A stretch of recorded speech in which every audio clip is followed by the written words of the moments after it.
Cette femme que vous voyez sur l'image explique quelque chose d'extrêmement très pertinent. Si vous ne le savez pas, vous allez le savoir, mais bon, certaines femmes ne l'ont peut-être pas compris vu le cas de Tiger Woods et son ex-copine. En effet, qu'est-ce qui s'est passé? Tiger Woods, tout le monde le connaît, hein, c'est un talentueux golfeur, bon, on le connaît. Et il était en relation avec une femme. Il a fait il me semble, quelques années. Elle vivait chez lui. Elle avait accès à tous les privilèges que Tiger Woods pouvait lui donner. Sauf qu'à un moment donné, ça ne marchait plus et Tiger Woods en a profité.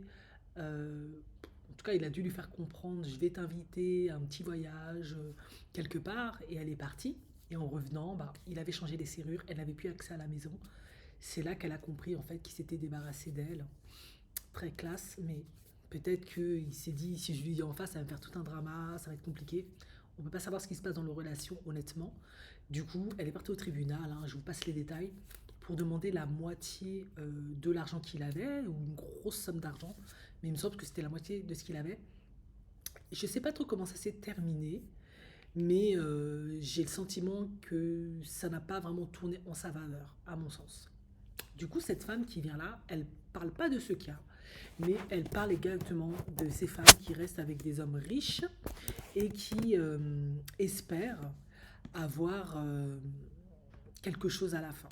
Et elle trouve que c'est complètement ridicule parce qu'elles vont rien gagner à la fin parce qu'elles ne sont pas mariées avec ces hommes. Alors que le mariage protège et permet tout simplement d'avoir la moitié des actifs, tout ce qu'il a pu bâtir avant, que ce soit l'entreprise, l'argent qu'il a économisé, les assurances, la voiture qu'il a achetée. Quand tu es marié, ça te protège, tu as accès à ça, mais également en cas de décès, tu peux l'enterrer, tu peux être présent. Quand tu es sa petite amie, elle explique que tu n'as droit à rien du tout. Et en plus, lors de l'enterrement, souvent la famille te dégage et te fait comprendre tu n'es pas la bienvenue. En gros, tu es madame, tu n'as aucune valeur. Du coup, elle trouve qu'il faut bien réfléchir, que c'est une perte de temps de rester dans ce cas de figure-là, parce que tu ne vas rien gagner.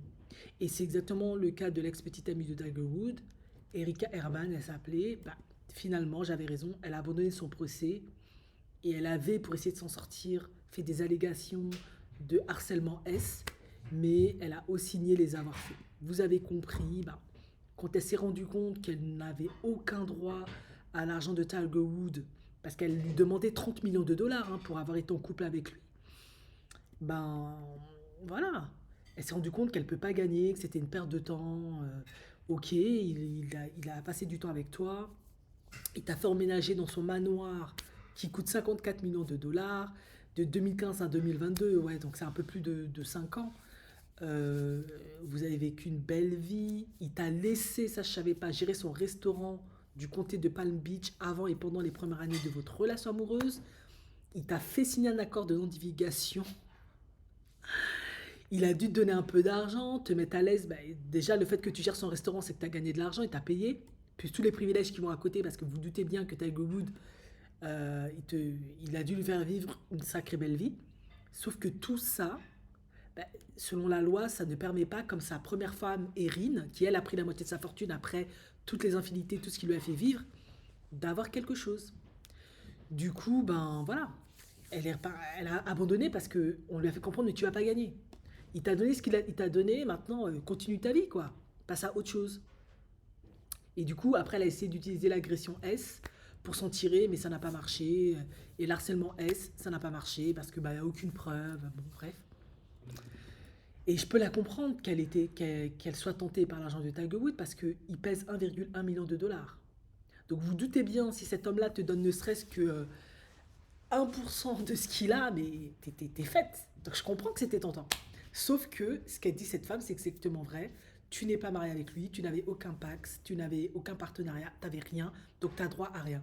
Tu as le privilège de traîner avec lui, il te fait un peu valser la nuit, voilà, pour vous vous réchauffer bien tous les deux. Tu profites de son jet privé, tu as accès à tous les événements, tu peux être connu et tout, et tout, et tout, et tout. Il te donne de l'argent forcément pour t'acheter des fringues, argent de poche, etc. Il te fait travailler parce que c'est ta petite copine dans son resto. En tout cas, tu gères ses business. Ça peut faire ton CV. Mais après, c'est terminé. Bye bye, ciao. Et elle était convaincue qu'elle allait avoir quelque chose parce qu'elle a tellement kiffé la vie qu'elle a vécue avec Tiger Woods qu'elle voulait se maintenir. Ce que je comprends. Ouais, mais t'es pas sa femme. Et Tiger Woods, pourquoi bah, il s'est pas remarié? Parce que déjà, il a dû donner la moitié de sa fortune à sa première femme, la mère de ses deux enfants. Et deux, ben voilà, maintenant il se dit je suis vieux, j'ai pas de nouveau envie de recommencer l'expérience. Je vais rester avec mes 1,1 milliard que je redonnerai à mes enfants quand j'irai rejoindre mes ancêtres. Et c'est très bien comme ça. Si vous voulez être avec moi, je suis bon seigneur, vous pouvez allègrement profiter de tous mes privilèges, mais vous ne partirez pas avec une part. Donc, pour revenir à ce que disait cette jeune femme, elle dit en fait, c'est pas intéressant. Je suis pas tout à fait d'accord, c'est quand même intéressant, à mon sens, de partager la vie d'un homme, de lui donner de l'amour au-delà de l'argent, on va dire. Et si en plus il est riche, c'est une richesse. Il va t'apporter des choses, tu vas vivre des expériences intéressantes. En tout cas, dans le cas de Tiger Woods, hein, peut-être on peut tomber sur un homme toxique, abusif, etc. Mais je pense que Tiger Woods, à mon sens, c'était pas un homme comme ça. En tout cas, ils ne l'ont pas prouvé qu'il était comme ça. Elle a dû abandonner tout ce qu'elle a avancé parce que rien n'a été prouvé. Donc je peux comprendre, en tout cas moi à mon sens, passer du temps avec un homme comme Tiger Woods, être sa petite amie, ça ne peut être que du plus dans ta vie. En fait pour moi tu ne peux pas être perdante en fait. Bon peut-être tu as perdu des années, tu ne feras pas de bébé, ok on a compris, mais sinon tu n'es pas perdante en fait. Et visiblement cette femme ne voulait pas d'enfant. Donc voilà, après 8 ans passés avec Tiger Woods, pour moi, si t'es pas trop. Si t'es un peu maline, tout l'argent que tu gagnes en gérant son restaurant, qui doit être peut-être un salaire, voilà, 6 000 $, 10 000 $, peu importe, tu mets de côté. Et puis après, une fois que tu as fini après 8 ans, tu as suffisamment d'argent de côté. Mais après, moi, ça c'est moi, hein. Peut-être que je dis ça, mais quand tu es avec lui, tu as tellement le stress, la pression que tu claques tout parce que tu vas être dans le coup, je sais pas. Bref, vous avez compris, elle va en venir.